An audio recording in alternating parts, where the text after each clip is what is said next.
Baik, pada kesempatan kali ini saya diberikan amanah untuk memberikan sharing materi inspeksi umum terencana. Jadi sebagai pengawas operasional, inspeksi ini adalah hal yang mandatori.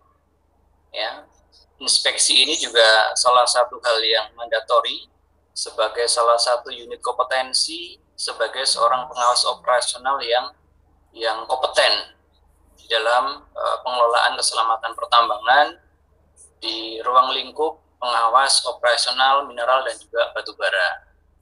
Jadi ketika Bapak Ibu sudah memahami beberapa elemen kompetensi inspeksi terencana ini harapannya Bapak dan juga Ibu nantinya jika ada kesempatan untuk melakukan uji kompetensi pengawas operasional pertama (POP), ini merupakan salah satu bagian wajib ya unit kompetensi inspeksi terencana.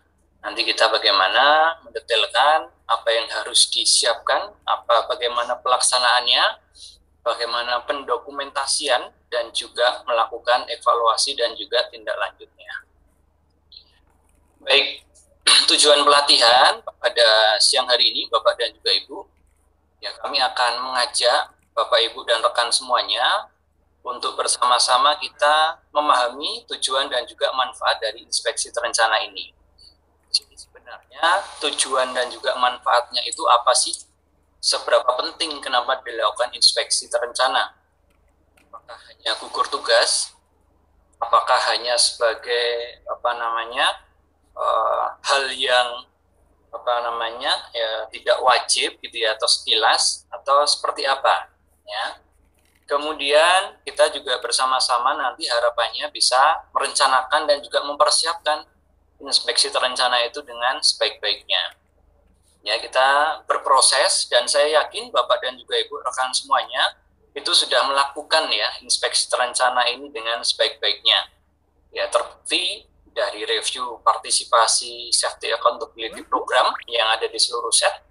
Bapak dan juga Ibu partisipasinya cukup bagus nih ya, dari periode Januari sampai dengan periode Maret ini rata per job setnya itu di atas 80%. Artinya setiap pengawas juga sudah ikut berpartisipasi aktif dalam melakukan inspeksi terencana. Ya, nantinya harapan kita bersama tidak hanya sekedar pemenuhan tanggung jawab, tetapi juga kita mengevaluasi kembali tanggung jawab itu supaya lebih terukur dan ada tanggung gugatnya ya, tanggung jawab moral kita terhadap pelaksanaan inspeksi yang efektif guna untuk kenyamanan dan moralitas subordinat di bawah kita. Kemudian kita juga harapannya nanti bisa mengidentifikasi ya, Bapak dan juga Ibu mampu mengidentifikasi semua potensi bahaya, faktor bahaya yang ada di tempat kerja. Jadi seringkali Bapak dan juga Ibu melakukan aktivitas pekerjaan itu sambil lalu ya, karena merasa itu adalah tempat kerjanya, area kerjanya. Jadi hal-hal yang sekiranya merupakan potensi bahaya itu menjadi terabaikan atau sudah dianggapnya biasa seperti itu. Nah, itu perlu kita juga detailkan bagaimana sense of urgency Bapak dan juga Ibu, critical point-nya itu juga bisa kena ya, teridentifikasi. Apapun itu bahaya yang ada di tempat kerja kita. Kemudian setelah mengetahui ya bagaimana Bapak dan juga Ibu melakukan tindakan perbaikan yang diharapkan nantinya. Bisa melakukan tindakan perbaikan dengan quick fix ya, dengan cepat dan juga tepat, itu yang diharapkan. Nah, bagaimana nanti Bapak dan juga Ibu melakukan upaya tindakan perbaikan yang efektif. Ini kita harapkan seperti itu. Jadi tidak hanya sebagai dokumentasi saja, partisipasi SAP saja, tapi juga kita bisa melakukan tindakan perbaikan dengan segera. Dan yang terakhir, yang tadi biasa kami sampaikan, disampaikan Pak Adi, ini merupakan accountability Bapak dan juga Ibu, sebagai bentuk kepengawasan yang terukur, ya accountable, Bapak dan juga Ibu mampu menyusun dokumen inspeksi ini dengan efektif, serta melakukan evaluasi tindak lanjutnya dengan efektif pula. Tidak cukup hanya sebagai lampiran kertas saja, dokumen saja, Tetapi harapannya setelah terdokumentasi, ya, dicatat, kemudian selanjutnya adalah dievaluasi keefektifannya dari perbaikan yang telah dilakukan. Nah ini harapannya kita mempunyai goal yang sama, Bapak dan juga Ibu. Kita dapat menjalankan inspeksi ini dengan cukup baik, dan alhasil nanti kita juga bisa berkontribusi ya untuk menjalankan program-program keselamatan dengan cukup baik. Dan alhasil ya lagging indikator yang dicapai, dicanangkan oleh manajemen bisa kita capai dengan baik pula. Nah, ini salah satu indikator leading kita, Bapak dan juga Ibu nanti wajib menjalankan ini dengan efektif. Baik, Bapak dan juga Ibu, ini mengutip dari yang disampaikan Pak Ade Kurniawan pada pertemuan KPI meeting di hari kemarin, baru saja, 27 Mei tahun 2021. Kita bisa review di sini, Bapak dan Ibu, ini adalah indeks ketercapaian lagging indikator di masing-masing project set, baik HPU dan juga APMU, terlihat dengan sangat jelas di sini, bahwasanya di HPU HSE indeksnya 0,7, ya, dan HPMU secara year to date April tahun 2021 0,8. Bisa kita lihat di bawahnya, Bapak dan juga Ibu, ya, di HPU sendiri, terima kasih untuk set delta ya, di HSE Index 0,9, dan KMO masih ada peluang perbaikan. HSE Index-nya adalah 0,7, dan kita ambil adalah yang indeks yang terendah, yaitu di KMO 0,7, sehingga parameter rata year to date di HPU itu 0,7. Ada 3 parameter yang merah di sini, PDFR, PDCOS, dan juga SIFR. Ada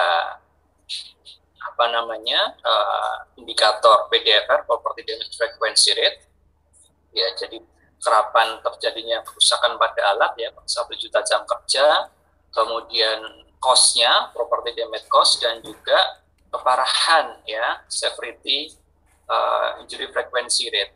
Jadi ini ada Serious Injury Frequency Rate, ada kejadian cedera berat yang ada di HPU. Nah, ini berarti masih ada peluang perbaikan. Kondisi tidak aman, tindakan tidak aman, faktor pekerjaan, faktor pribadi, yang mana yang ada celah sehingga timbul beberapa angka insiden. Kita melihat di APMU, di APMU 0,8 untuk periode year to date April.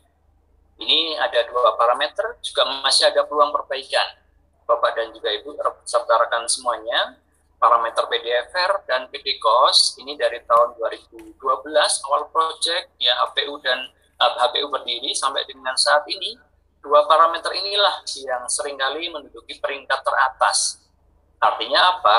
Bahwasanya di tempat kerja kita di HPU dan HPMU masih ada celah, masih ada lubang, sehingga timbul beberapa angka kecelakaan yang berdampak pada kerusakan pada alat nih, PDFR dan PDCOS.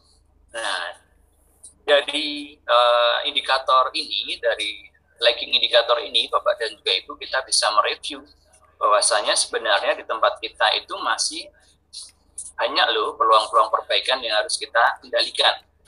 Tidak hanya kondisi dan tindakan saja, tetapi baik itu penyebab dasar dan penyebab langsung pun harus kita kendalikan, harus kita eliminasi.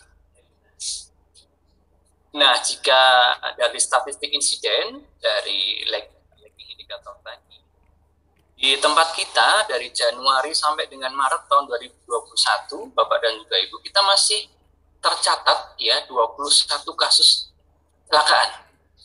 20 kasus. Ini cukup tinggi juga ya Bapak dan juga Ibu rekan sekalian. 21 kasus kecelakaan terjadi di HPU dan juga APMU. Nah, ini yang menjadi critical issue kita, kemudian di hauling dan juga proyek baru. Nah, ini menjadi perhatian kita bersama Bapak Ibu dan rekan sekalian. Jadi arahan dari manajemen kali ini juga menjadi prioritas kita untuk kita kendalikan, untuk kita mitigasi kembali, supaya beberapa kondisi yang ada di tempat kita seperti critical issue yang saya sebutkan tadi, itu bisa kita identifikasi, bisa kita mitigasi dengan baik, dan kita kendalikan. Ya, sebagai apa upaya untuk meningkatkan ya derajat kesehatan, keselamatan bagi seluruh pekerja dan operasional di tempat kerja kita. Nah, ini. Jadi, dari dua hasil ini kita masih ada peluang perbaikan Bapak dan juga Ibu. Ya, ada kejadian-kejadian kecelakaan yang harus kita kendalikan supaya kejadian serupa tidak terulang kembali. Jadi ada kondisi tidak aman, tindakan tidak aman yang masih ada kemungkinan itu belum terevaluasi, belum cukup efektif kita lakukan perbaikan. Makanya kita sharing bersama Bapak Ibu bagaimana nantinya salah satu tools yang kita gunakan adalah inspeksi untuk mengidentifikasi semua potensi bahaya, faktor bahaya yang ada di tempat kerja kita. Bapak dan juga Ibu, saya ingin sharing ya bahwa kecelakaan itu yang tertuang, yang terangkum dalam statistik tadi itu bisa terjadi kapanpun, dimanapun, dan menimpa siapa saja. Saya, Bapak, Ibu, dan kita semua ada potensi. Kita bekerja di area penambangan yang penuh dengan resiko, high risk. Ya, kita perlu aware, kita perlu berhati-hati, kita perlu juga mengenal bahaya supaya bahaya itu bisa kita kendalikan.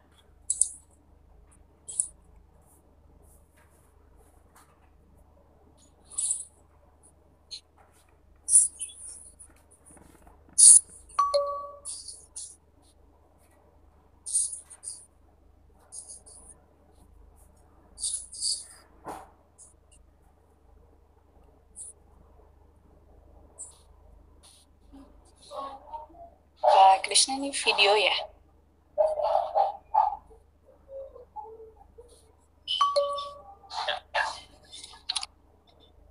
Jadi dari video tadi Bapak dan juga Ibu kita bisa melihat ya kecelakaan itu bisa menimpa siapa saja, ya kapan saja.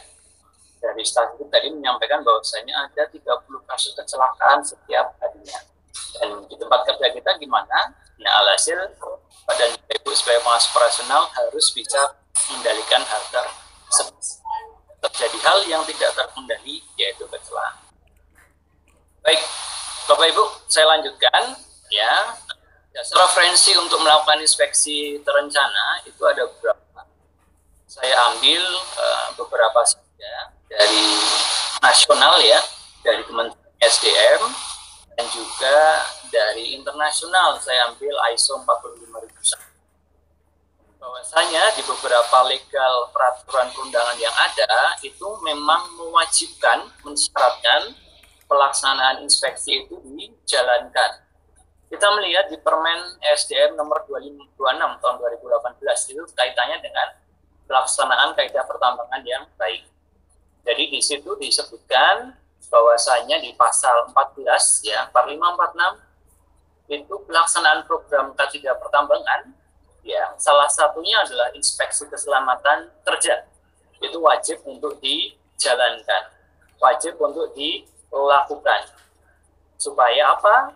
Ya di tempat kerja kita bisa mengidentifikasi semua potensi-potensi bahaya, faktor bahaya yang ada di tempat kerja, alhasil bisa mengurangi angka insiden. Selanjutnya di Permen 43 tahun 2016. Ini kaitannya dengan kompetensi. Bahwasanya Bapak dan juga Ibu pengawas operasional ya itu diatur juga kompetensinya, yaitu wajib memahami, wajib kompeten untuk melakukan inspeksi. Ya, inspeksi apa di sini? Ya, inspeksi K3, keselamatan dan kesehatan kerja, keselamatan operasional, ya, dan keselamatan pertambangan. Bapak dan juga Ibu wajib untuk memiliki kompetensi di sana.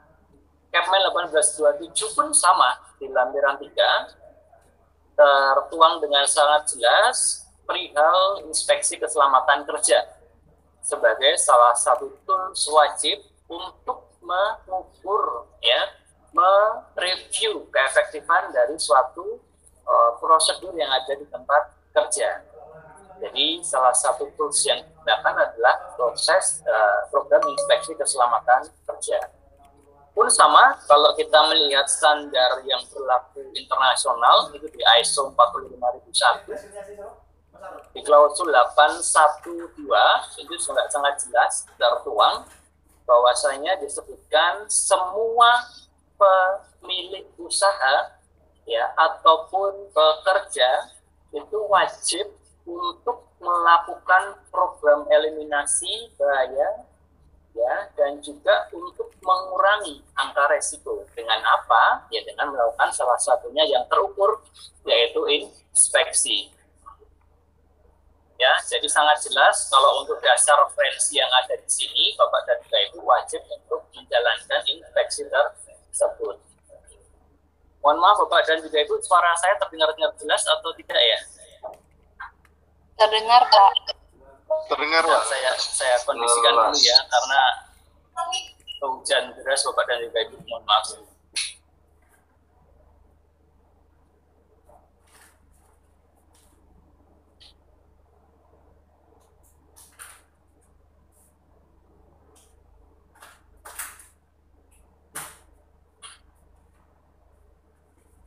Satu, dua, tiga. Masih bagus ya Bapak Ibu? Jelas, Pak. Ya, Pak. Kopi, Pak. Saya jelas. Dengar jelas, Pak. Kopi. Baik. Saya lanjutkan ya Bapak dan Ibu. Jadi tadi kita review untuk dasar referensi ketentuan pelaksanaan inspeksi di tempat kerja. Jadi kalau bicara soal legal, ini adalah wajib mandatori. Maka Bapak Ibu dan kita semua wajib menjalankan inspeksi ini dengan sangat baik, dengan efektif.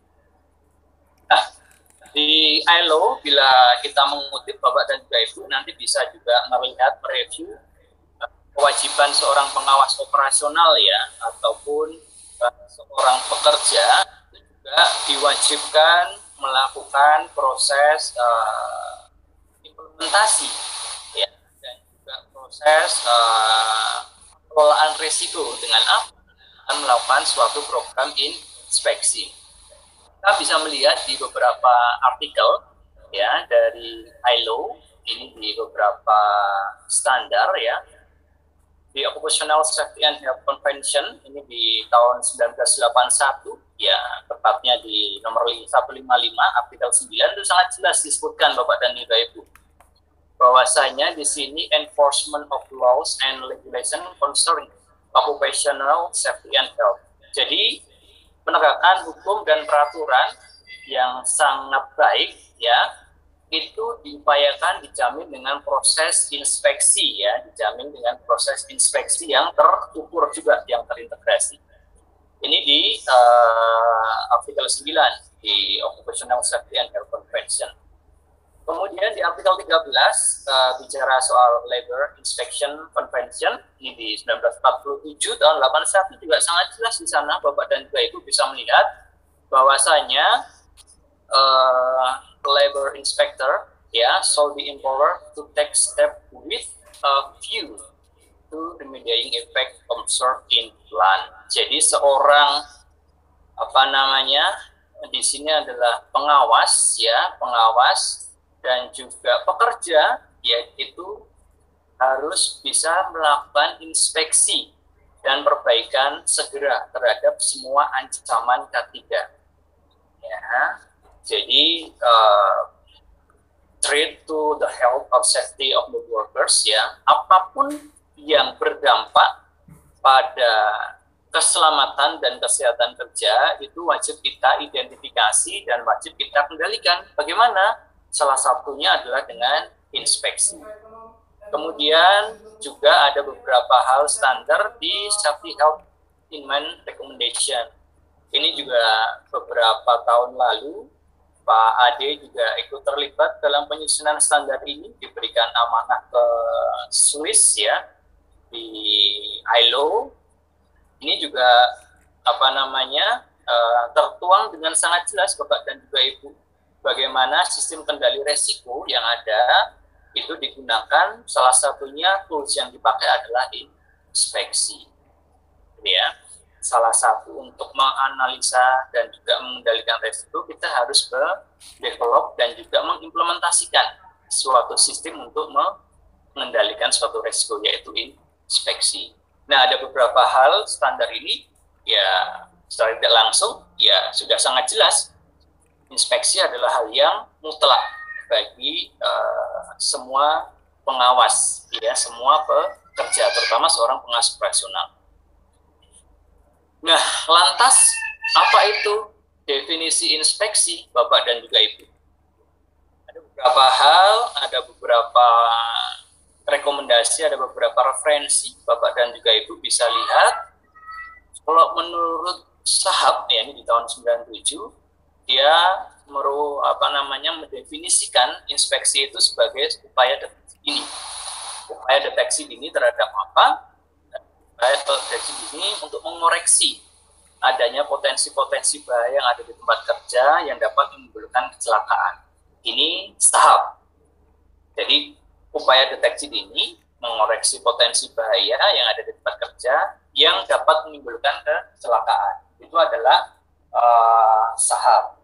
Kalau menurut Bird and Germain, ini tahun 86, definisi inspeksi apa? Yaitu salah satu cara efektif untuk menilai keadaan. Ya, tools yang efektif menilai keadaan terhadap potensi bahaya yang diidentifikasi untuk menentukan prioritas tindakan koreksi. Jadi redaksi, ya, definisi, ada beberapa hal yang mirip di sini. Jadi upaya tools yang efektif untuk menilai kecukupan. Kemudian potensi bahaya, di sini juga objeknya adalah potensi-potensi bahaya. Kemudian alhasil yaitu untuk melakukan prioritas tindakan perbaikan, dan goalnya adalah untuk mengendalikan supaya tidak timbul suatu kecelakaan. Ini definisi inspeksi yang ada sesuai dengan referensi-referensi ke. Jadi apa itu inspeksi, Bapak dan juga Ibu? Jadi inspeksi yang ada di tempat kerja kita, ya, tadi disampaikan di beberapa referensi.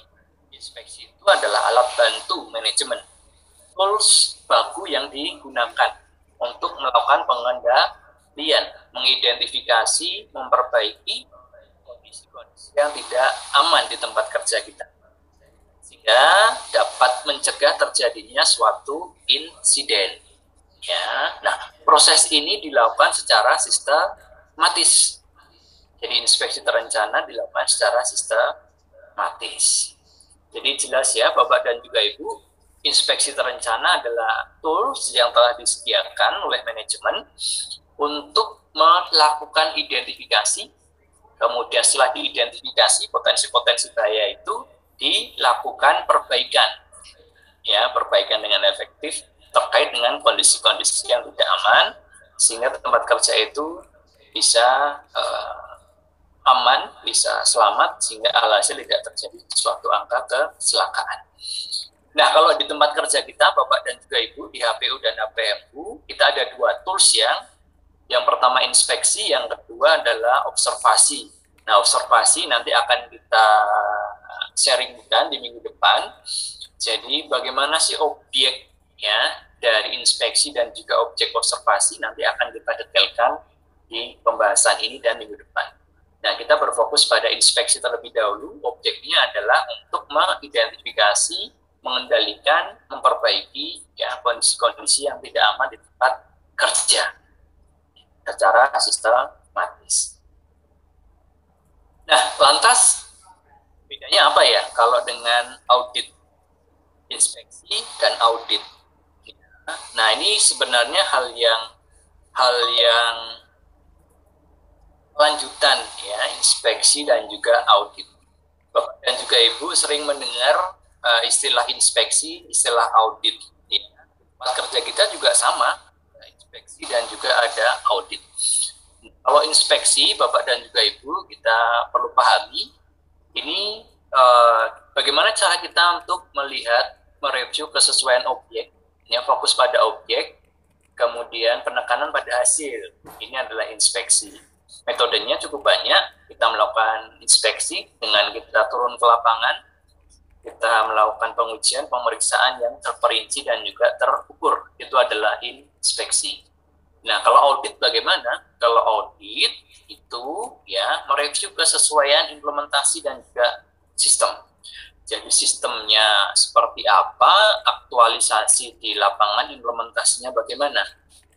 Ya, tujuannya adalah untuk mengukur efektivitas pelaksanaan sistem yang ada di suatu proses itu.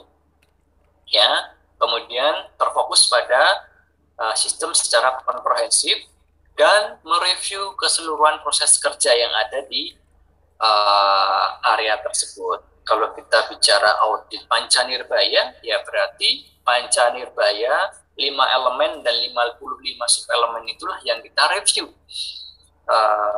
keefektifannya.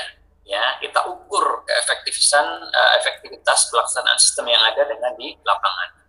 Bisa metodenya bisa verifikasi, inspeksi, observasi ataupun interview. Nah, jadi inspeksi ini adalah ya bagian dari suatu audit. Gitu ya, inspeksi bagian dari suatu audit. Tool untuk melakukan menilai, melakukan perbaikan terhadap objek-objek inspeksi yang ada di tempat kerja kita untuk melakukan pengendalian terhadap potensi bahaya dan juga risiko tadi. Itu adalah inspeksi dan juga audit. Ini ya, jadi inspeksi merupakan bagian dari proses audit itu sendiri. Nah, Bapak dan juga Ibu, kita bicara tujuan inspeksi. Ada beberapa hal definisi, sekarang kita ke tujuan. Kenapa Bapak dan juga Ibu melakukan inspeksi? Apakah hanya sebagai gugur tugas sebagai seorang pengawas operasional, pengawas teknis? Saya sebagai pengawas operasional harus melakukan inspeksi supaya saya bisa cuti, Pak. Kalau nggak melakukan inspeksi, saya tidak bisa cuti. Ya. Atau gara-gara gugur tugas yang lain, misalkan saya diinstruksikan oleh atasan saya, Pak, untuk melakukan inspeksi di area A, di area B, ya saya lakukan. Atau motivasi yang lain. Ya, jadi perlu dipahami Bapak-bapak dan Ibu sekalian, rekan sekalian, tujuan inspeksi yaitu kita ya diharapkan mampu ya untuk melakukan identifikasi kondisi yang tidak aman. Ya upayakan ya menjalankan suatu program inspeksi ini dengan kembali lagi ya ke tanggung jawab moral, bahwasanya kita bertanggung jawab atas keselamatan, kesejahteraan semua orang yang ditugaskan kepada kita, bawahan kita ataupun orang yang ditugaskan kepada kita itu berada di pundak kita. Kita lakukan identifikasi semua kondisi-kondisi yang tidak aman di tempat kerja itu. Kemudian setelah kita tahu bagaimana cara mengidentifikasi, kita menentukan penyebab dasar atas timbulnya kondisi yang tidak aman itu seperti apa. Oh, ternyata di tempat saya ada kondisi-kondisi yang tidak aman, banyak sekali, misalkan housekeeping, tata kelola di workshop, ya, ada penumpukan barang yang tidak sesuai dengan penempatannya. Oh, ternyata ada kondisi tools yang tidak layak digunakan. Oh, ternyata ada kondisi-kondisi penempatan tabung gas bertekanan yang tidak sesuai dengan penempatannya, tidak sesuai dengan spesifikasinya. Oh, atau kondisi-kondisi yang lainnya, ya tidak aman di tempat kerja kita. Kita perlu identifikasi, kita perlu mitigasi. Seperti apa sih penyebab dasarnya dari kondisi yang tidak aman itu? Kita mereview penyebab dasar ada dua, yaitu faktor pekerjaan dan faktor pribadi. Bapak dan juga Ibu bisa mengembangkan kenapa hal itu bisa terjadi.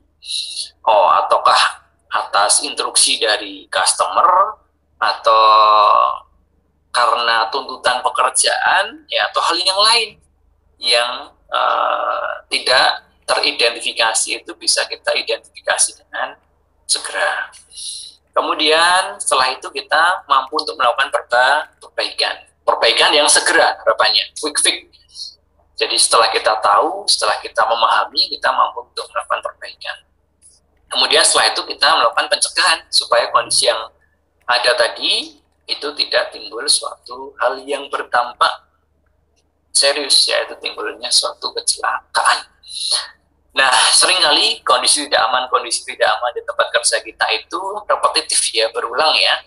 Nah, kondisi yang tidak aman itu secara kalau tidak kita sadari ya, itu sebenarnya ya alhasil dari apa? Dari penyebab dasar dari faktor pekerjaan atau faktor pribadi yang ada di sana. Itu juga sumbangsinya ke timbulnya kondisi yang tidak aman. Maka dari itu kita juga perlu wajib paham bagaimana penyebabnya, bagaimana dampaknya, ya, sehingga kita bisa melakukan identifikasi bahaya itu dengan cukup detail, ya, sehingga hal-hal yang terjadinya kondisi tidak aman tadi bisa kita kendalikan, tidak repetitif. Ya, identifikasi, kita mampu mengidentifikasi semua KTA-KTA, kita dapat menentukan penyebab dasarnya, kita mampu mengendalikan perbaikan dan melakukan pencegahan. Nah, Bapak dan juga Ibu, kalau dilihat dari waktu, ya, inspeksi itu banyak sekali. Ya, ada inspeksi tidak terencana, ada inspeksi yang terencana. Kalau di tempat kerja kita, ada nggak inspeksi ini? Tidak terencana dan terencana, ada. Inspeksi tidak terencana dan inspeksi terencana.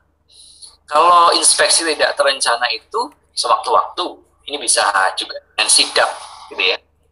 Sidak misalkan ada customer dari KTT, ada instruksi hari ini, ya, siang nanti ada inspeksi di area tambang, misalkan ada inspeksi yang tidak terencana sewaktu-waktu.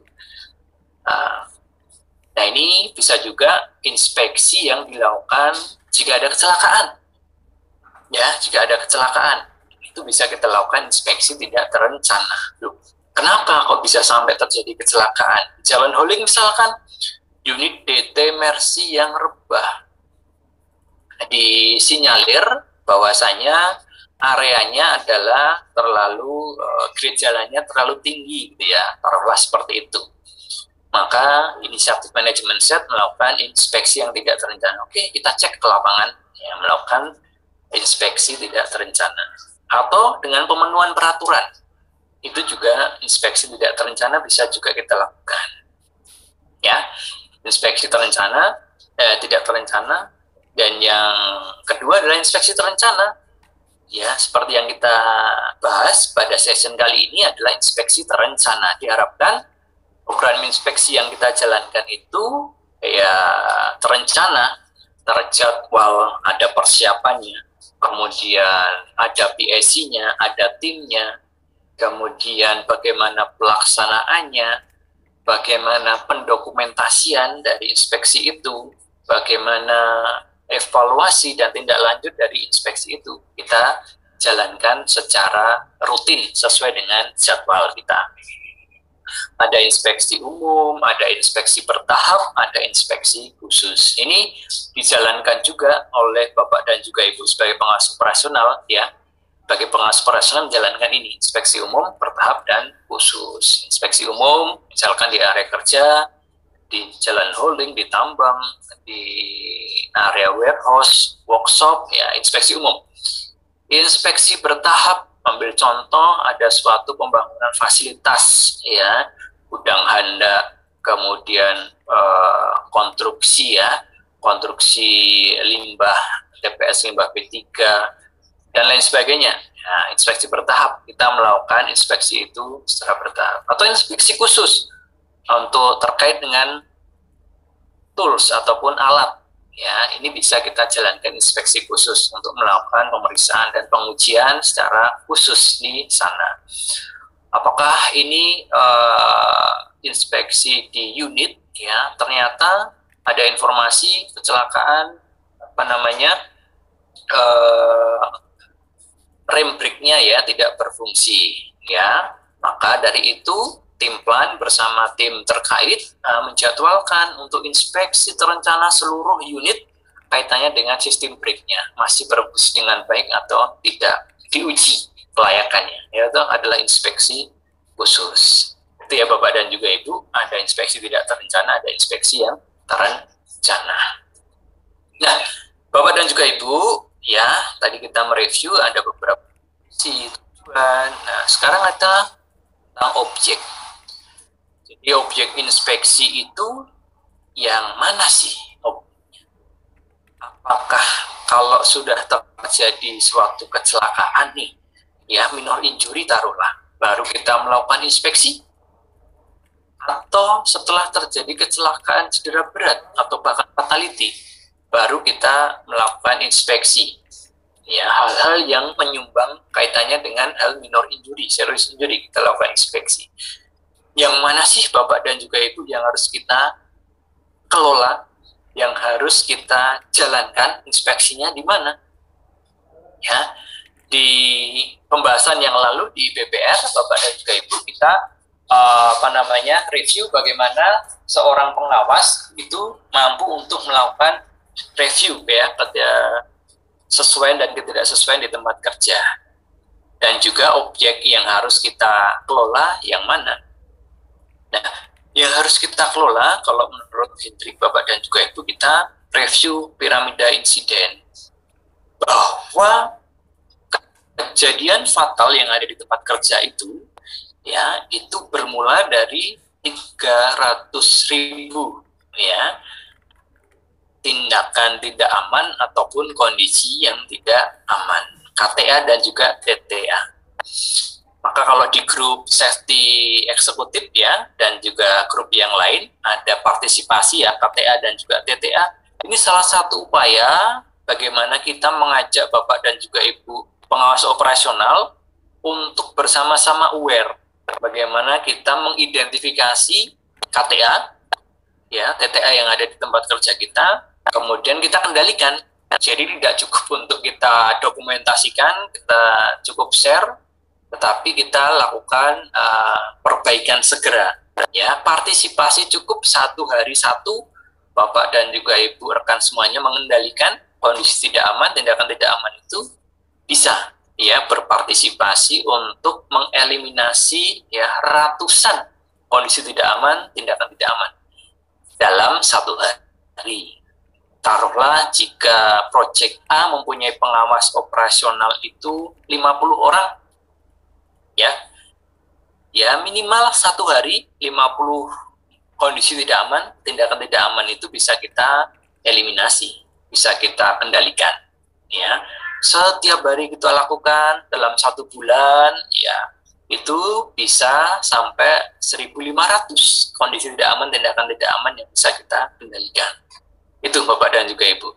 Dan alhasil apa? Ya ketika KTA, TTA itu kita identifikasi, kita kendalikan, kita perbaiki dengan segera, kita lakukan pencegahan yang berkelanjutan. Alhasil kita bisa mengeliminasi, tidak berdampak pada kejadian-kejadian yang selanjutnya. Apakah bisa near miss atau kejadian minor, serius, dan bahkan fatality.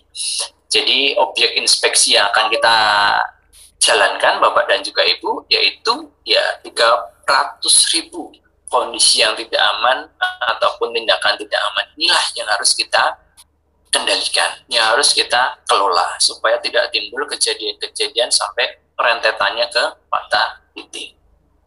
Ini ya Bapak dan juga Ibu ya, dan rekan sekalian, objek inspeksi kita yang nantinya akan kita identifikasi yaitu kondisi yang tidak aman. Nah, kenapa kita harus inspeksi Bapak dan juga Ibu? Ini kita coba lihat.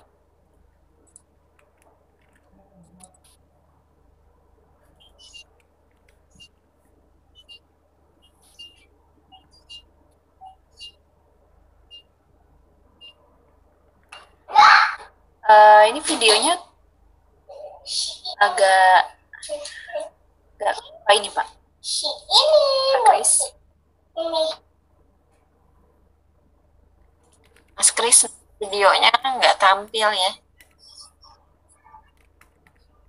Mas Kris. Ya, Bu Ten. Videonya Suaranya terdengar jelas nggak ya? nggak ada suaranya. Videonya nggak terlihat. Ya? Nggak terlihat juga videonya. Videonya nggak terlihat? Iya. Oh. Mungkin harus dari file asli deh. Bukan dari cuman gini Mas. Ini nggak kelihatan ya videonya ya, Bu Ten ya? Iya. Iya, nggak ada video. Oke. Sebentar.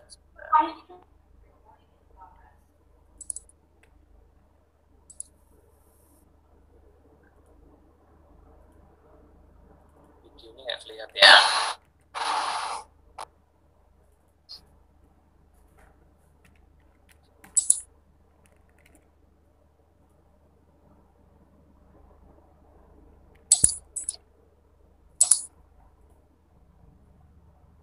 Belum terlihat, Bu Ten?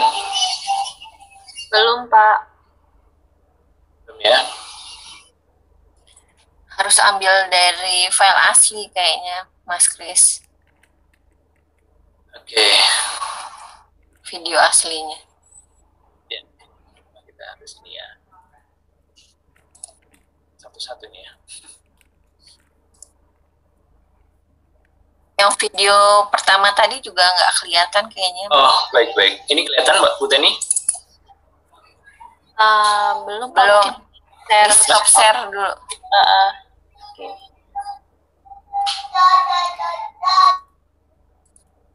Sudah kelihatan? Oke, ini sudah kelihatan. Sudah kelihatan, Bu Ten? Sudah, suaranya cuma belum ada ya. Di bagian atas komputer sound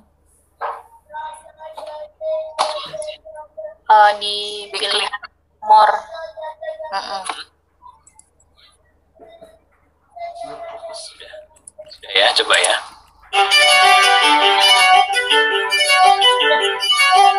Suaranya udah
Dari video tadi kita bisa melihat ketika kita abai terhadap kondisi yang tidak aman di sekitar kita, itu bisa berdampak ya pada keselamatan kita sendiri atau keselamatan subordinat kita, keselamatan rekan kerja kita.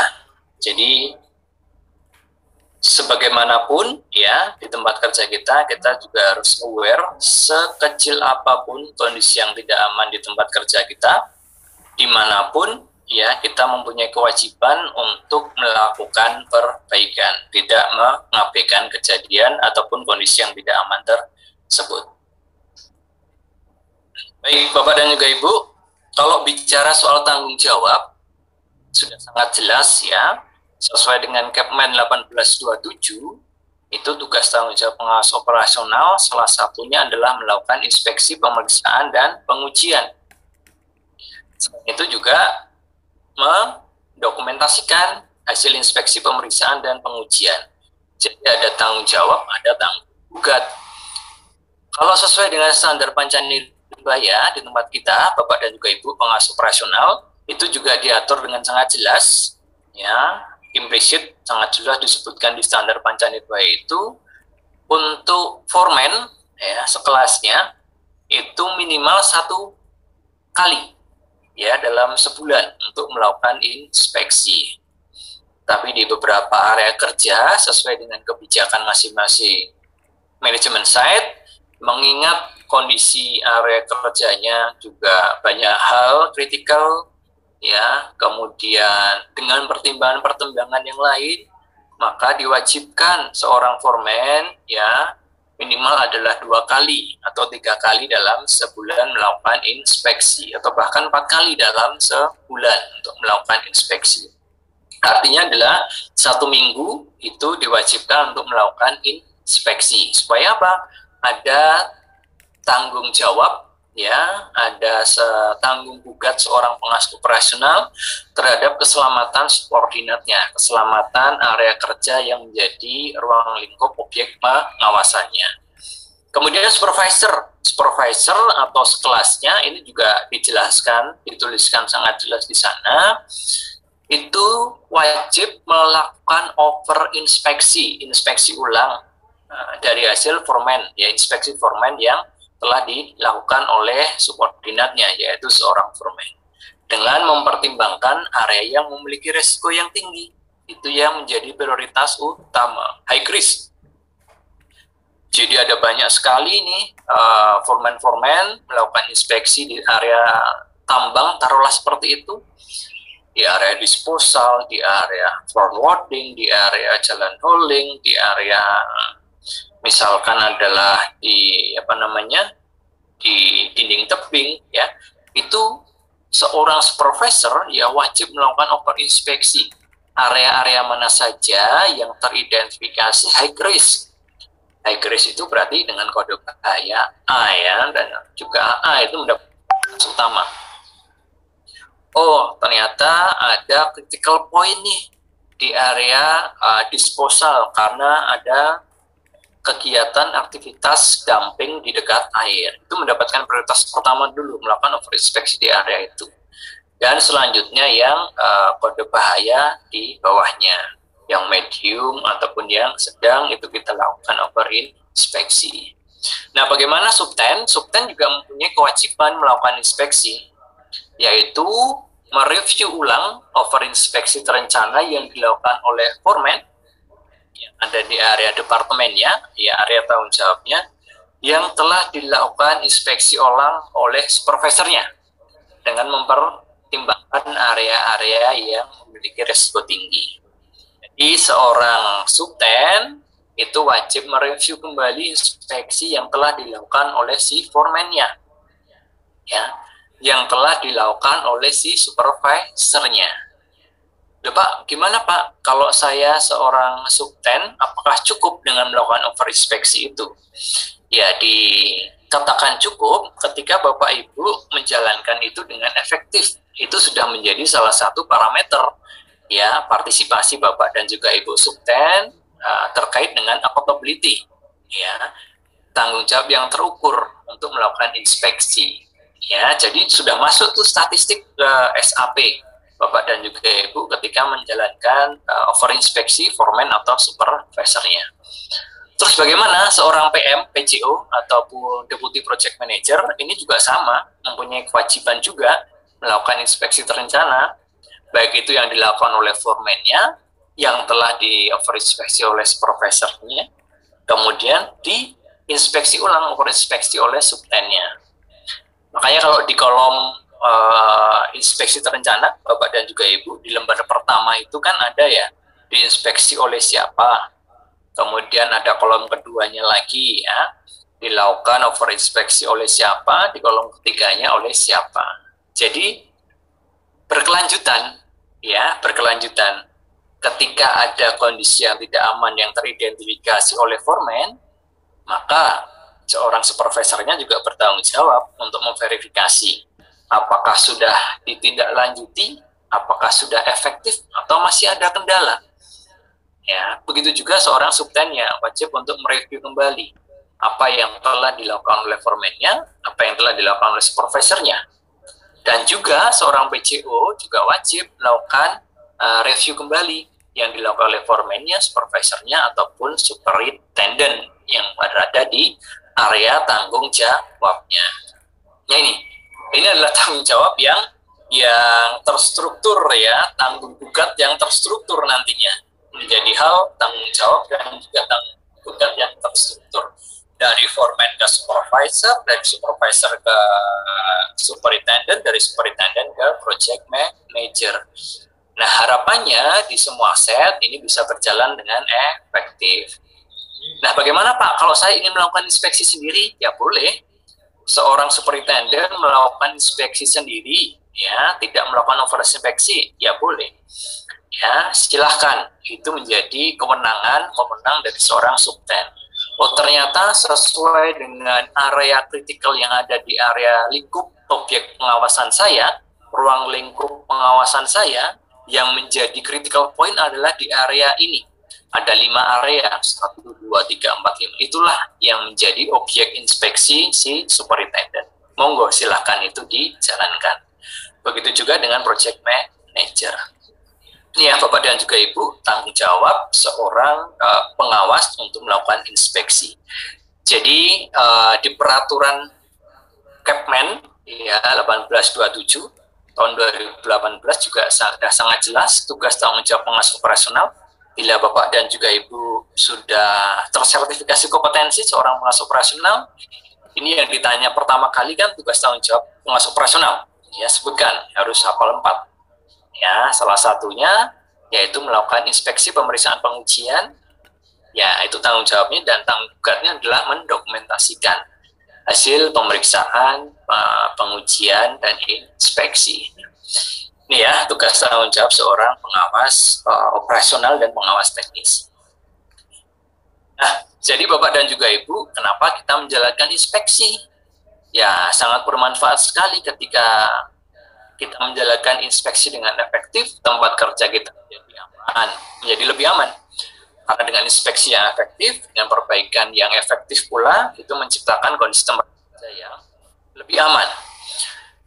Ya, ketika kita melakukan inspeksi, kita juga ada komunikasi ya yang efektif antara seorang superior dan subordinatnya, antara atasan dan bawahannya. Jadi tercipta hubungan yang harmonis, harapannya adalah seperti itu. Ketika kita melakukan inspeksi, ada komunikasi bagaimana si karyawan tadi menjalankan operasionalnya di lapangan. Memunculkan kepedulian yang tinggi, karyawan akan tanggap peduli terhadap KTA ataupun TTA yang ada di tempat kerjanya, terutama KTA. Ya, kepedulian yang tinggi. Ternyata hal-hal seperti ini merupakan kondisi yang tidak aman. Ini kita juga harus aware, lebih peka. Ternyata besi pejal yang berada di area berjalan itu merupakan kondisi yang tidak aman. Ya, harus kita lakukan pengendalian. Oh, ternyata ada drum, ya, ada drum itu yang tergeletak, ya, di arah akses pintu emergency exit misalkan. Itu juga salah satu kondisi yang tidak aman kita lakukan. Contoh sederhana yang lain adalah tumpahan oli, ya, tumpahan minyak, tumpahan bahan bakar misalkan di area kerja, di lantai kerja. Loh, ini jangan dianggap hal yang sepele, itu juga kondisi yang tidak aman. Ya, harus kita lakukan perbaikan segera, jangan membiarkan. Sehingga harapannya ada kepedulian yang tinggi dari karyawan terkait dengan identifikasi kondisi yang tidak aman. Selain itu, kita juga bisa meningkatkan moralitas karyawan dengan kita melakukan inspeksi secara rutin, terstruktur, ya, kemudian ada evaluasi tidak lanjutnya. Alhasil karyawan yang ada di tempat kerja kita itu dapat bekerja dengan aman, merasa nyaman, ya, dan selamat. Jadi keselamatan mereka juga diperhatikan, ya, tidak diabaikan oleh atasannya. Ini merupakan salah satu juga tanggung jawab moral kita terhadap keselamatan dan kesejahteraan subordinat yang berada di area tanggung jawab kita. Nah, selain itu, kita juga bisa meningkatkan produktivitas kerja yang tinggi dengan kondisi tempat kerja yang layak, yang aman, ya, mengeliminasi beberapa potensi-potensi bahaya kondisi yang tidak aman di tempat kerja kita. Itu kita juga bisa mewujudkan produktivitas kerja yang meningkat, ya, dengan tempat kerja yang aman, nyaman, terbebas dari hal-hal kondisi-kondisi yang tidak aman, potensi bahaya. Itu kita bisa juga melakukan meningkatkan produktivitas kerja yang tinggi. Oh, di area warehouse itu banyak tempat racking, ya kan, proses loading dan unloading. Di tempat penerimaan barang misalkan, di sana banyak sekali penumpukan barang, mulai dari tabung, mulai dari bahan-bahan, barang-barang P3, kemudian perkakas, ya, ada grease, ada FOG, foil on grease, ya kan, ada undercarriage, digabung menjadi satu, ya, tempat area penumpukannya tidak teratur, tidak terkendali. Ya, alhasil apa? Ya, nanti untuk produktivitasnya, bagaimana cara kita memilah dan memilih barang itu menjadi lama, kemudian kita mencarinya juga akan kesulitan, sehingga produktivitas kita juga akan menurun. Nah, harapannya kita juga bisa meningkatkan produktivitas kerja dengan cara melakukan pengendalian, ya, bagaimana kita melakukan tata kelola yang baik di tempat kerja kita, mengeliminasi kondisi-kondisi tidak aman di tempat kerja kita, di penemukan-penemukan yang tidak teratur itu. Nah, hasil program-program K3 yang kita canangkan itu bisa berjalan dengan baik, bisa disupport oleh semua karyawan. Nah, saya review tugas pengawas, ya. Jadi jangan membiarkan kondisi yang tidak aman di tempat kerja itu terjadi. Saya harus ini juga satu-satu, ya, Bapak Ibu, ya.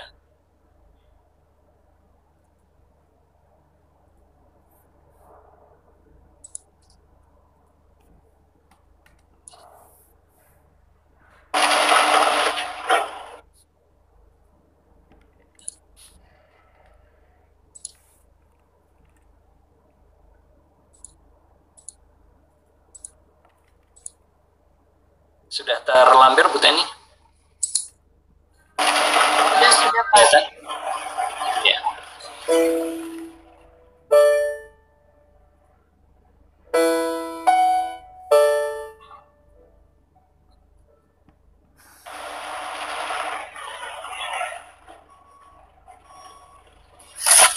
Zach, come on, hurry up. We got to get this fixed.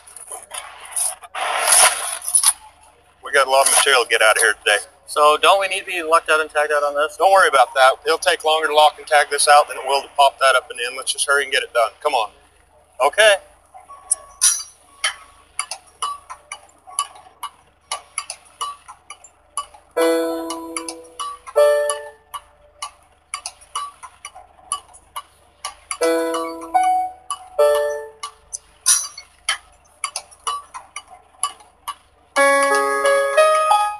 Hey, Brandon and Zach, we need to lock and tag out every time. There's a safer way to do this. We all want to go home safe tonight, so let's go lock it out.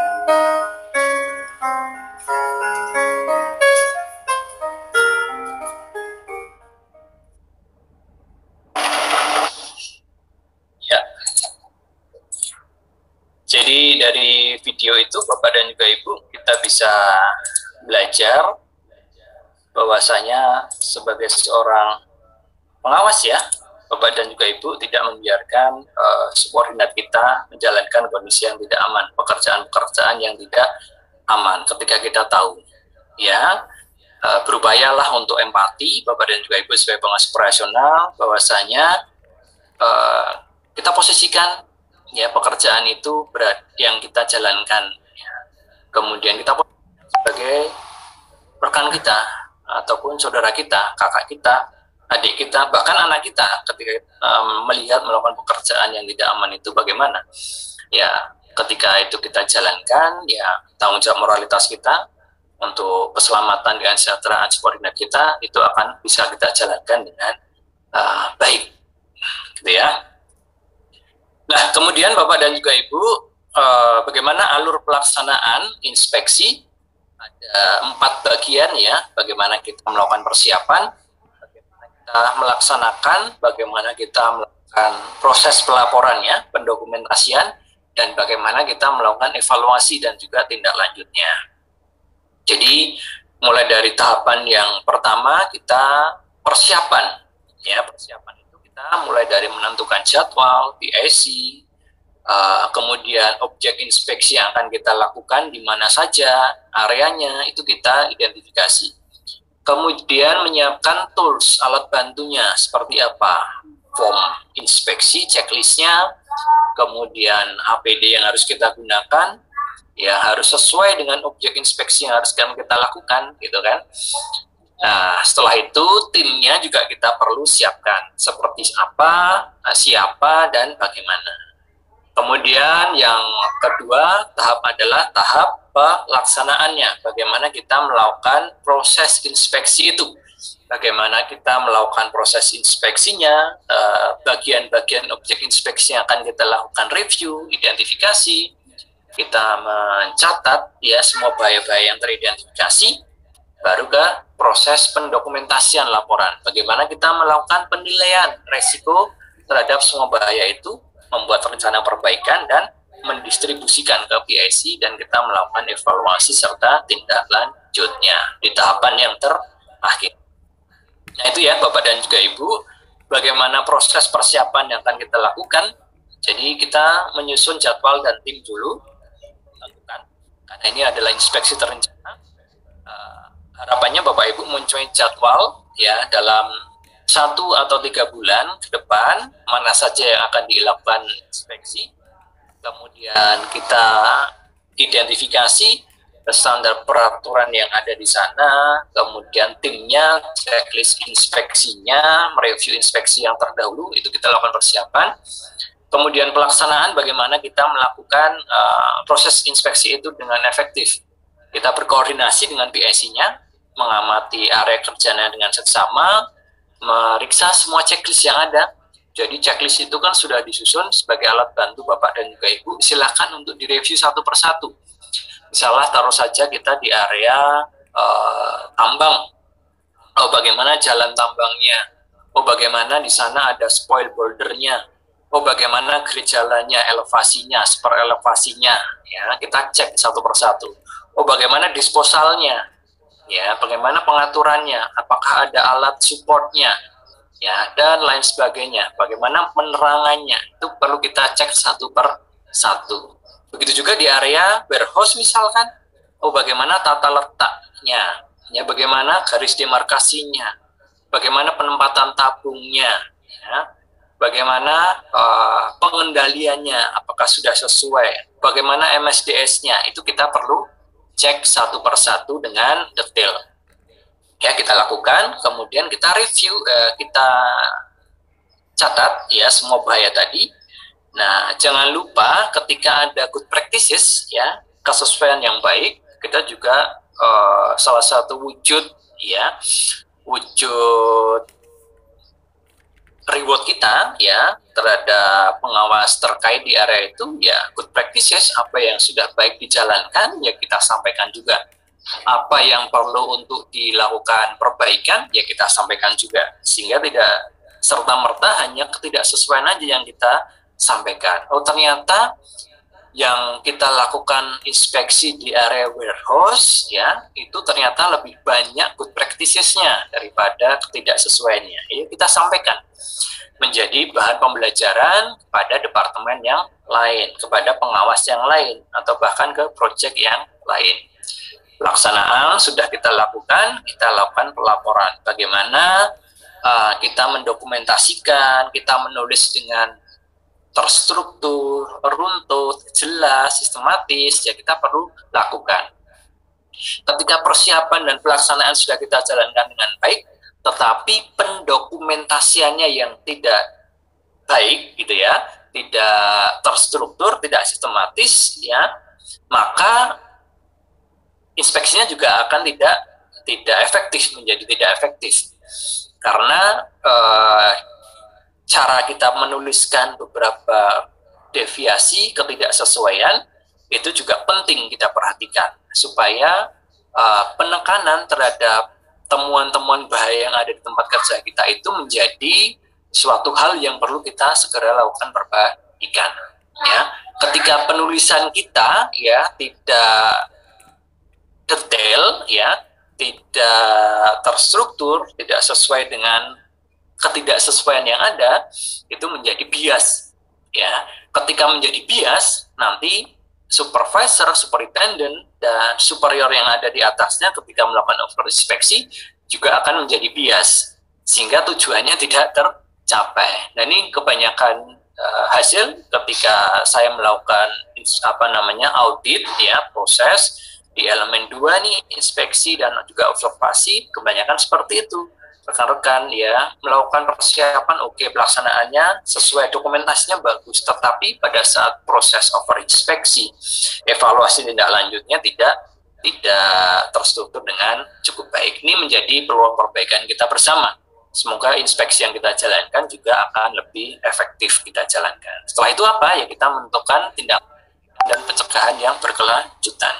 Evaluasi secara berkelanjutan. Itu ya.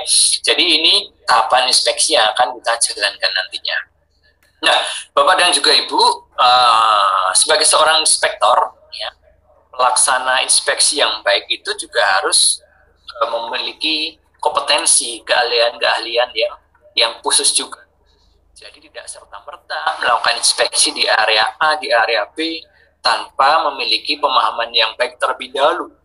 Baik terhadap proses kerjanya, terhadap standar peraturan yang terkait, ya, kemudian sistematika proses inspeksinya, dan metode pelaporan. Ya, kita harus kuasai itu semua. Jadi, kriteria seorang inspektor yang baik itu harus seperti apa sih? Yang pertama, Bapak dan juga Ibu wajib memiliki pengetahuan yang menyeluruh terkait dengan tempat kerja yang akan dilakukan inspeksi. Saya akan melakukan inspeksi, contohnya di area workshop. Ya, saya juga harus memiliki pengetahuan yang menyeluruh terhadap tempat kerja itu. Oh, bagaimana standarisasi area workshop yang baik, ya, sesuai dengan regulasi. Ada panca produs misalkan di operation, ada panca mek di plan, ya, panca dibayar dan lain sebagainya. Itu kita pahami, ya, standarisasi itu, dan menyeluruh ke tempat kerja kita pahami juga. Oh, ternyata tempat kerjanya seperti ini, ya, penempatannya bagaimana, kemudian unit yang baik pada saat breakdown itu seperti apa, yang sesuai dengan prosedur, diganjal, dipasang lokotek out, ya, kemudian dipasang service tag, itu juga harus detail. Kemudian bagaimana tempat kerjanya, oh, penumpukannya seperti apa, ada tabung gas oksi-eksinya ditempatkan seperti apa, ada tabung pemadam apinya, aparnya itu ditempatkan seperti apa aparnya, apakah sesuai dengan standar, itu kita juga perlu pahami, ya, standar-standar itu. Setelah kita mengetahui tempat kerja, tadi yang saya sampaikan, pengetahuan akan standar dan juga peraturan perundangan yang terkait. Selain standar panca nirbaya, Bapak Ibu bisa pahami juga standar-standar yang lain. Misalkan, kalau di panca nirbaya melakukan pemeriksaan di area workshop, objek inspeksinya adalah instalasi listrik, oh, Bapak Ibu, inputan peraturan yang lain juga bisa dimasukkan. Misalkan apa? PUIL 2000, persyaratan umum instalasi listrik, ya, bisa dimasukkan juga di sana. Bagaimana tata kelola instalasi kelistrikan yang sesuai dengan standar. Kemudian kita bicara tentang maintenance yang baik. Bagaimana? Ya, Bapak Ibu di sana bisa mempelajari prosedur standar di pancamek dan lain sebagainya. Itu perlu kita pahami dengan sebaik-baiknya. Oh, ternyata ada instalasi penyalur petirnya. Bapak Ibu juga bisa memahami standar yang lain, ya, di sana. Capman ESDM ya 1827, Capdirjen dan lain sebagainya, itu juga perlu kita pahami. Nah, setelah itu Bapak Ibu apa ya, dan rekan sekalian, melakukan pemeriksaan yang sistematis. Ya, sistematis ini yang seperti apa? Ya, sesuai dengan checklist. Ya, Bapak Ibu menjalankan pemeriksaan, di sana ada checklist bagian mana saja yang harus diinspeksi, melakukan inspeksi itu sesuai dengan checklist. Secara sistematis, jadi tidak random, tetapi secara sistematis. Oh, objek kerjanya adalah area workshop, berarti di area workshop apa saja yang tertuang, apa saja yang tertulis, kita lakukan pemeriksaan. Kemudian metode pelaporan dan evaluasinya. Bagaimana mengkomunikasikan kepada PIC, bagaimana melakukan pendokumentasiannya, ya. Karena dengan persiapan dan pelaksanaan yang baik, tetapi untuk pendokumentasian, penulisan laporan yang tidak terstruktur, tidak sistematis, ini akan menjadi sia-sia juga proses inspeksi yang kita lakukan, karena tidak terukur nantinya, ya, beberapa ketidaksesuaian ataupun bahaya yang kita temukan. Itu ya. Jadi Bapak Ibu, saya dan kita semua sebagai seorang inspektor wajib memiliki pemahaman yang menyeluruh tempat kerja yang akan kita inspeksi, pemahaman standar, sistematika, proses pemeriksaannya, dan metode evaluasi dan juga pelaporannya harus komprehensif supaya pelaksanaan inspeksi ini menjadi. Nah, kita detailkan bagaimana tahap persiapan. Tadi di awal saya sudah sampaikan beberapa hal. Ketika kita melakukan persiapan, Bapak Ibu, selain hal-hal yang di atas tadi, maka yang menjadi acuan kita yang pertama adalah sikap positif, ya. Jadi kita melakukan inspeksi itu bukan mencari kesalahan, ya, tidak mencari suatu kesalahan, tetapi kita ada komitmen untuk melakukan perbaikan yang berkelanjutan. Oh, ternyata saya mempunyai kewajiban melakukan inspeksi untuk perbaikan kelanjutan di area kerja saya, maka kita lakukan sikap-sikap yang positif, tanamkan ke diri Bapak Ibu dan kita semua. Kita melakukan inspeksi itu dengan amanah sikap positif untuk melakukan perbaikan berkelanjutan di area kerja kita. Jadwal, checklist, ya, checklist Bapak Ibu bisa lihat di formulir Pancanirbaya nomor 20, di sana banyak sekali. Ada inspeksi area tambang, inspeksi polling, gudang peledakan, warehouse, inspeksi office, ya, dan area basah, dan lain sebagainya. Silakan digunakan sesuai dengan kebutuhan. Di HSE semua proyek pastinya sudah memiliki checklist formulir itu. Pengetahuan tentang objek inspeksi, ya, standar parameter yang tadi, kemudian review hasil inspeksi sebelumnya, sudah pernah ada nggak inspeksi di area itu? Ya, kita lakukan review terlebih dahulu. Sambil jalan nanti pada saat pelaksanaan, kita juga mereview kembali kesesuaiannya. Apakah sudah close 100% atau masih ada outstanding? Karena apa di sana? Apakah karena support yang kurang, keterbatasan manpower, atau hal yang lain yang bisa kita gali lebih jauh?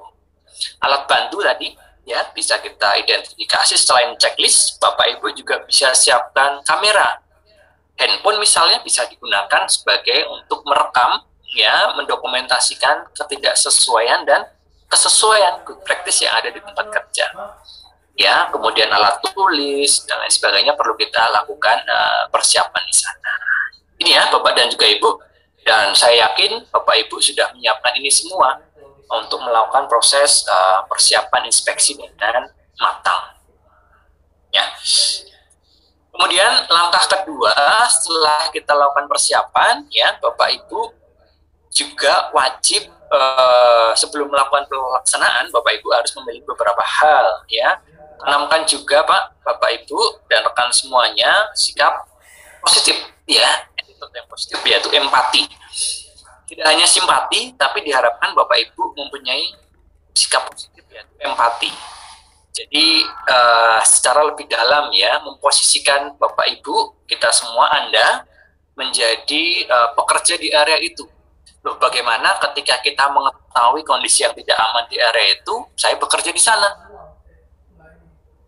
Loh, ketika mengetahui kondisi tidak aman itu, saudara kita, kakak kita, anak kita, orang tua kita, anak kita bahkan berada di area itu, apa yang akan terjadi? Ya, kemungkinan itulah ya yang harus kita tanamkan, yaitu sikap empati secara dalam, secara positif. Kita memposisikan diri kita kepada mereka sehingga kita mengetahui dengan detail bagaimana ketika kita berada di area kerja itu kita bisa mengidentifikasi potensi bahaya itu dengan baik dan juga mengendalikan.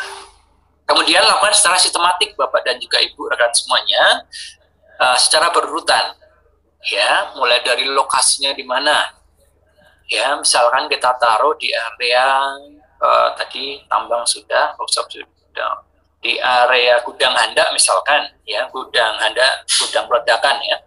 Lokasinya di gudang peledakan. Bagaimana proses kerja?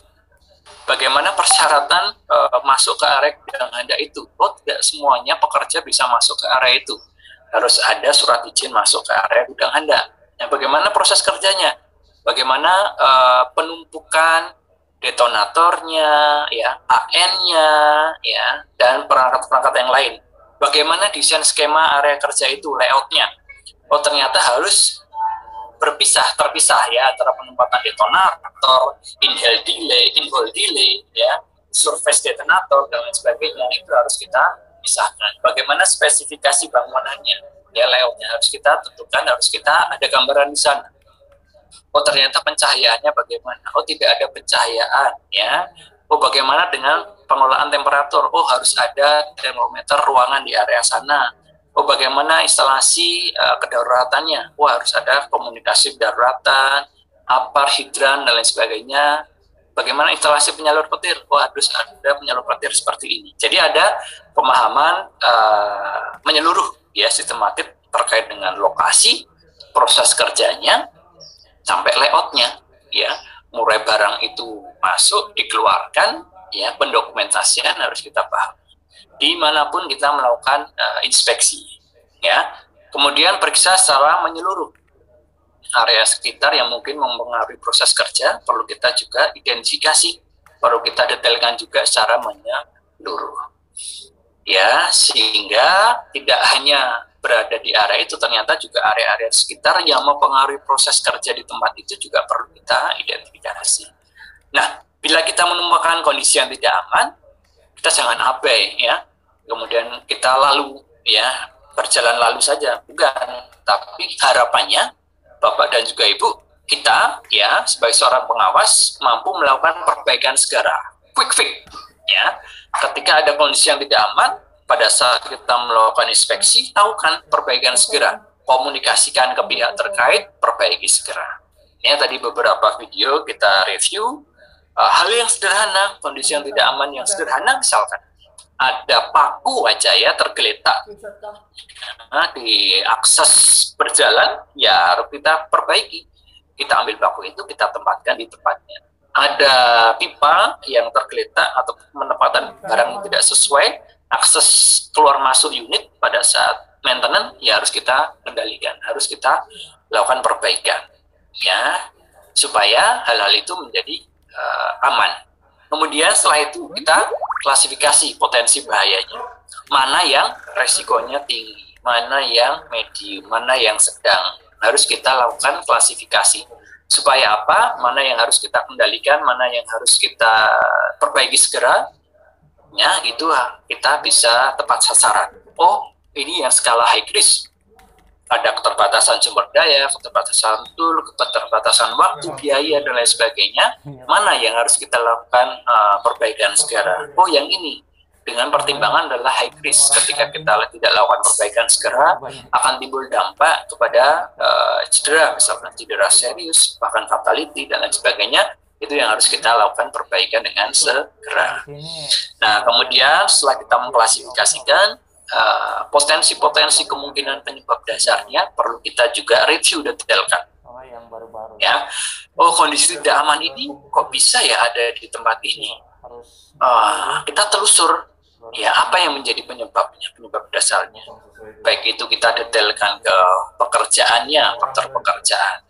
Bagaimana pengaturan pekerjaannya, bagaimana sistem pengaturan pekerjaannya, penunjukan tugasnya, PSC-nya bagaimana, kemudian rosternya seperti apa, ketersediaan sumber daya pada saat kerja itu seperti apa. Ini harus kita review juga. Ya, kemudian faktor pribadi perlu kita juga detailkan. Loh, kenapa kok bisa ada kondisi yang tidak aman di sini? Mungkin yang bersangkutan ya memiliki kompetensi yang masih kurang, atau ada keterbatasan fisik kepada yang bersangkutan, atau hal-hal yang lain, atau misalkan pengetahuan keterampilan yang bersangkutan masih kurang. Nah, itu harus kita detailkan supaya penyebab dasar yang menjadi kemungkinan timbulnya kondisi yang tidak aman itu bisa kita identifikasi juga. Kemudian setelah itu kita catat dan rekam semua temuan. Ya, jadi temuannya tidak hanya yang ketidaksesuaian, tetapi good practices yang ada juga perlu kita rekam, perlu kita dokumentasikan. Dan sebagai reward, kita juga berikan ucapan terima kasih kepada si karyawan di area tersebut telah menjaga kondisi dengan aman, sesuai dengan standar yang ada, sesuai dengan persyaratan yang ada. Maka kita juga perlu memberikan reward ya kepada karyawan ataupun atasan di area itu. Ya, persiapan sudah, kemudian kita pelaksanaan sudah. Bagaimana selanjutnya? Ya, kita sediakan waktu tadi untuk supaya care ya. Kita lihat videonya. Kayaknya Maruf mau seperti itu. Iya. Orang ceweknya yang deketin terus Marufnya yang kurang ngegas. Masalah dia berani ya.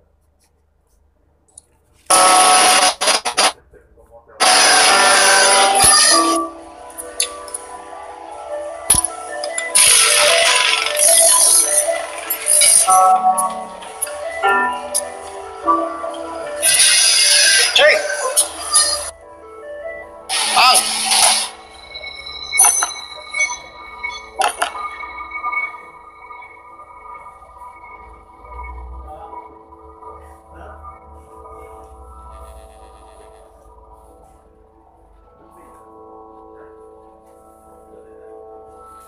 Careful! Don't stay on the fragile surface.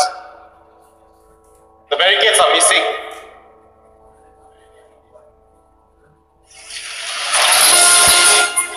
Take time to take care of your safety and health at work and get home safely to your loved ones.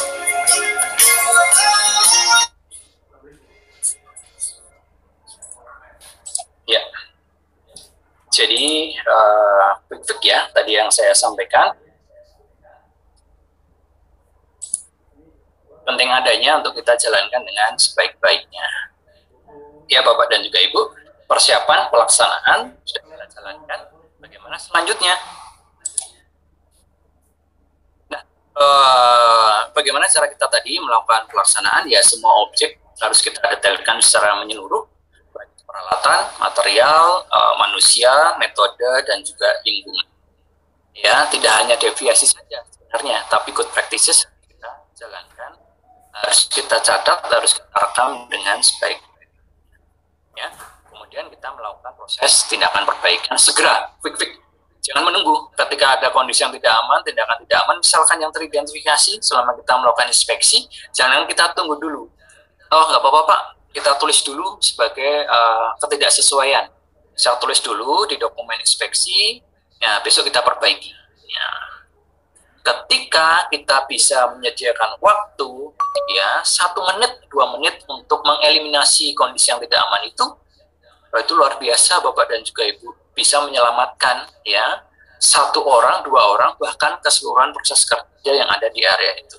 Ya, tadi di video kita bisa lihat ya bagaimana seorang pengawas bisa mengidentifikasi yang kondisi tidak aman di area pekerjaan ketinggian dengan barier keselamatan yang pelindung. Ketika ada hal-hal high risk jatuh dari ketinggian, bisa kita minimalisasi dengan sebaik-baiknya. Peralatan, material, manusia, metode, dan lingkungan. Nah, Bapak Ibu, tindakan perbaikan yang efektif itu seperti apa sih? Ya, kita harus mempertimbangkan efektivitas biaya dibandingkan dengan masalah potensial yang ya. Kita sebagai pengasuh operasional juga harus berpikir kritis ya terkait dengan efektivitas biaya yang ada. Apakah dengan perbaikan biaya yang lebih ya, dengan penyediaan aset yang baru, kemudian hal-hal yang membutuhkan biaya lebih, itu bisa berhasil dengan mengeliminasi bahaya. Tapi kita perlu berpikir kritis bagaimana efektivitas biaya itu terkait dengan masalah potensial yang ada. Kemudian evaluasi kemungkinan tingkat kejadian dan tingkat resiko. Seberapa sering, seberapa parah, ya, dan berapa tingkat resikonya dari hal-hal yang ada di tempat kerja itu. Critical point, kondisi yang tidak aman, perlu kita evaluasi kemungkinan yang terjadi. Oh, ternyata di area ini high risk, ya, itu frekuensinya sangat sering, potensi kejadiannya cukup, ya, berpotensi terjadi insiden, dan keparahannya luar biasa, sampai cedera berat dan fatal. Ya, harus kita lakukan perbaikan dengan efektif segera. Bagaimana langsung kita mengeliminasi bahaya itu. Kembangkan pemecahan yang alternatif dan juga efisien dengan berkoordinasi bersama pengawas area terkait. Jadi tidak kita saja yang memutuskan perbaikan itu, kita juga berkoordinasi dengan pengawas in charge area, supaya apa? Si pengawas juga mempunyai sense of belonging, ya, pemahaman kepemilikan bahwasanya area kerjanya itu kebutuhannya juga kebutuhan keseluruhan proses yang dia miliki. Jadi kita libatkan mereka supaya mereka juga ada kesadaran untuk memiliki bahwasanya area kerja kita itu ada potensi bahaya, ya harus kita kendalikan supaya semuanya berjalan dengan aman. Pilih dan benarkan jenis kontrol yang diajukan.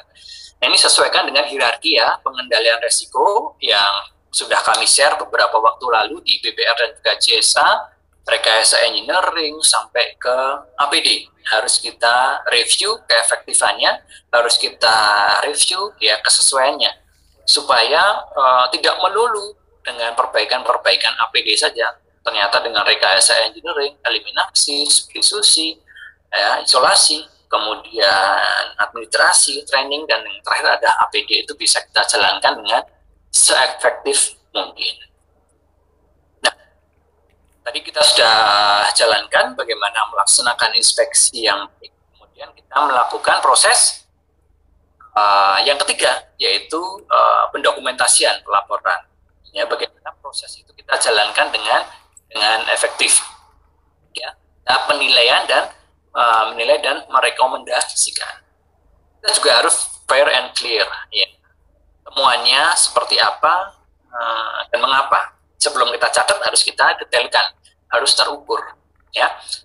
Nilai resiko yang muncul akibat ketidaksesuaian atau deviasi itu seperti apa. Harus kita gunakan metrik resiko yang ada di tempat kerja kita. Di awal di BPR sudah kami share bagaimana Bapak dan juga Ibu sebagai pengasuh operasional bisa menilai resiko, ya, dari 3 parameter, yaitu kemungkinan, probability, keparahan, severity, dan juga keseringan, frekuensi. Itu harus kita review. Bagaimana nilai risiko itu muncul dari ketidaksesuaian itu. Nah, kemudian setelah itu kita lakukan tindakan perbaikan dan pencegahan. Bagaimana kita mendetailkan tindakan perbaikan. Kalau tindakan perbaikan, kita berfokus mengeliminasi penyebab langsungnya. Kalau pencegahan, ya harapannya kita berfokus untuk mengeliminasi, ya, penyebab dasarnya. Ada perbaikan dan pencegahan. Makanya di form 21, di form PK kita, di standar Pancanibaya kita, itu ada perbaikan dan pencegahan. Bapak Ibu tuliskan secara detail, secara terperinci, sistematis, perbaikannya apa, pencegahannya apa, supaya, ya, temuan-temuan ketidaksesuaian tadi itu bisa efektif kita lakukan perbaikan, ya, dan juga pencegahannya. Kemudian tadi perbaikan dan pencegahan, ya, prioritaskan yang efektif dan efisien. Pertimbangan waktu, pertimbangan biaya, pertimbangan sumber daya, pertimbangan tools, dan lain sebagainya. harus kita benar-benar pilah dan pilih supaya perbaikan dan pencegahannya itu tepat guna. Jadi tidak bias, tidak ngambang gitu ya. Jadi langsung perbaikannya apa, pencegahannya apa, ya. Jadi bisa langsung di action. Kemudian ukur pemenuhannya terhadap standar berapa di form yang ada, kan ada penulisan ya, persentase pemenuhannya berapa, ada penulisan 1, 2, 3, 4. Ketika memenuhi standar semua dituliskan 4. Ketika pemenuhannya 50% dituliskan 2. Dan sampai terakhir checklist nanti presentasenya Bapak Ibu berapa evaluasi terhadap standar itu. Dan yang selanjutnya jangan lupa ya, dokumentasi PIKA perbaikan itu harus kita distribusi kepada PIC terkait ya, supaya tadi ada sense of belonging. Pak, Bu, ya, terima kasih sudah mendampingi proses inspeksi di area ini. Ada beberapa hal yang menjadi good practices ya, teman-teman positif, dan ada juga peluang perbaikan yang perlu kita perbaiki bersama. 1, 2, 3, 4. Nah, jadi mohon kerjasama dan supportnya supaya proses perbaikan dan pencegahannya nanti berjalan dengan efektif. Kita monitoring bersama, gitu ya. Terus pengawas area incas juga perlu tanda tangan, ya, sebagai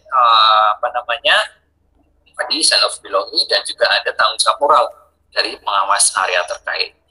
Ya, dipelaporkan, kemudian dikomunikasikan, dan selanjutnya ya Bapak Ibu juga perlu melakukan evaluasi apakah perbaikan dan pencegahan itu sudah berjalan efektif atau belum. Nah, ini beberapa contoh form yang ada di area workshop, di area tambang, di area jalan batubara, seperti ini Bapak dan juga Ibu. Ya, tadi dituliskan pendokumentasiannya harus detail ya, dan juga sistematis. Nama set, ya nama set mana, kemudian departemen apa, lokasi area kerjanya yang kita lakukan inspeksi itu di area mana, kemudian tanggalnya, tanggal berapa Bapak Ibu melakukan inspeksi. Ini poin maksimal, ya ada 4 misalkan, kalau sesuai semua. Ya kalau tidak sesuai bagaimana menilainya? Ya kita nanti sesuaikan dengan aktual di lapangan. Sesuai dengan proporsional. Total nilai, kemudian aktual presentasi pemenuhannya berapa. Inspeksi oleh siapa, jabatan jelas, tanda tangan juga jelas, nama juga jelas, tanda tangan. Inspeksi ulang oleh siapa, inspeksi ulang oleh siapa. Tadi bertahap ya. Ketika diinspeksi oleh foreman, yang melakukan inspeksi ulang adalah supervisor. Kemudian melakukan over inspeksi lagi adalah superintendent. Begitu juga sebaliknya. Nanti supervisor, superintendent, DPM, PM. Ya, ini beberapa contoh Bapak Ibu nanti bisa dapatkan di set masing-masing. Silakan mengkomunikasikan, hubungi dengan safety. Ya, ini semua sudah tersedia di masing-masing set untuk bisa dicek. Nah, tadi bagaimana menilai resiko tidak perlu saya detailkan karena sudah di PPR kemarin ya, Bapak Ibu mendetailkan metrik resiko harapannya untuk klasifikasi mana yang harus kita lakukan perbaikan segera, yaitu yang memiliki kode bahaya resiko tinggi dan sangat beresiko atau tinggi sekali. AA dan juga A ini harus kita lakukan perbaikan pengendalian segera. Nah, tadi Bapak Ibu, rekan sekalian, bagaimana kita menilai suatu checklist inspeksi. Contoh misalkan ya, di inspeksi area office ditemukan ada 4 bola lampu dan 1 buah lampu mati. Poin maksimalnya 100, berarti poin aktualnya ya jadi 3 gitu ya. 3/4 kali. Kemudian ya atau tidak, bila semua item oke, checklist beri tanda, beli penilaian maksimal 4 tadi. Bila tidak, meskipun 1 item saja, poin dituliskan 0. Gitu ya, Bapak Ibu. Ini contoh bagaimana proporsi penilaian untuk checklist seperti ini. Ya, silahkan nanti diidentifikasi, didetailkan ya satu-satu di checklist. Kesesuaiannya bagaimana? Ternyata sesuai semua ya, berarti tulis 4. Oh, tidak sesuai, penerangan di dumping area harusnya standarnya di sana ada 2 megatower. Ternyata cuma 1 megatower, ya berarti penilaiannya menjadi setengahnya, 50%. Atau kita beri nilai 50%, nilainya adalah 2. Ya ini ya, di sini, di keterangan. Nah, selanjutnya. Jadi Bapak Ibu paham ya sampai di sini bagaimana cara proses menilai. Nah, kemudian setelah melakukan inspeksi pelaksanaan tadi, ya tidak cukup setelah didokumentasikan, perlu kita tindak lanjuti. Kita melakukan evaluasi tindak lanjut. Apakah sudah berjalan konsisten ya, perbaikannya, atau masih ada outstanding, ya, perlu kita review, evaluasi berkala. Apakah sudah 100% close semua? Ya, itu yang kita harapkan. Ya, maka langkah selanjutnya tindak lanjut ya review dan analisa ini penting adanya untuk proses berkelanjutan nantinya. Analisa temuan deviasi yang berulang repetitif perlu kita kontrol berkala supaya apa? Ya, repetitif ketidaksesuaian ataupun temuan tadi bisa kita kendalikan, bisa kita eliminasi. Alhasil tidak muncul beberapa potensi bahaya yang mengarah kepada insiden. Kemudian kita juga perlu melakukan analisa ya dari beberapa pika ya yang telah kita tuliskan tadi. Hanya penyebab dasar akar masalahnya kesesuaian repetitif itu seperti apa? Apakah karena ya kompetensi, apakah karena pengaturan kerjanya, ataukah personalnya, atau seperti apa? Kita perlu analisa lanjutan supaya langkah perbaikan kita itu juga bisa tepat sasaran, ya, obatnya bisa tepat sehingga tidak terulang lagi repetitif temuan yang berulang tadi. Itu ya Bapak dan juga Ibu, tindakan perbaikan yang berkelanjutan tidak perlu review. Jadi cukup jelas Bapak Ibu yang kita sampaikan di sini ya. Inspeksi terencana ada 4 tahapan yang perlu kita jalankan. Bagaimana kita melakukan persiapan ya. Seperti apa persiapan kita itu, mulai dari jadwalnya, tim yang terlibat, tools yang akan kita gunakan, form inspeksinya, toolsnya, kamera, dan lain sebagainya, checklist, itu kita siapkan. Ya, kemudian kita lakukan pelaksanaan inspeksinya dengan menyeluruh sistematis.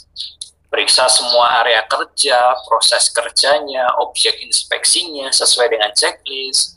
Kita identifikasi ya, potensi-potensi temuan bahaya yang ada di sana apa saja. Kemudian catat semua temuan-temuan good practices, ketidaksesuaiannya. Kemudian jangan lupa ketika ada hal yang bisa kita lakukan perbaikan segera, kita quick fix perbaikan segera. Kemudian kita dokumentasikan pelaporan. Pelaporan ini harus terstruktur, tersistematis yang tadi saya sampaikan. Di formnya dijelaskan bagaimana inspektornya siapa, yang melakukan siapa, di area mana, kemudian ada penekanan nilai resiko, rencana perbaikan, ketidaksesuaian, tindakan pencegahan, dan beberapa critical point yang ada dituliskan dengan detail di kolom form 21 di lembar pikanya. Kemudian setelah itu kita lakukan evaluasi dan tindak lanjut. Follow up-nya seperti apa ya.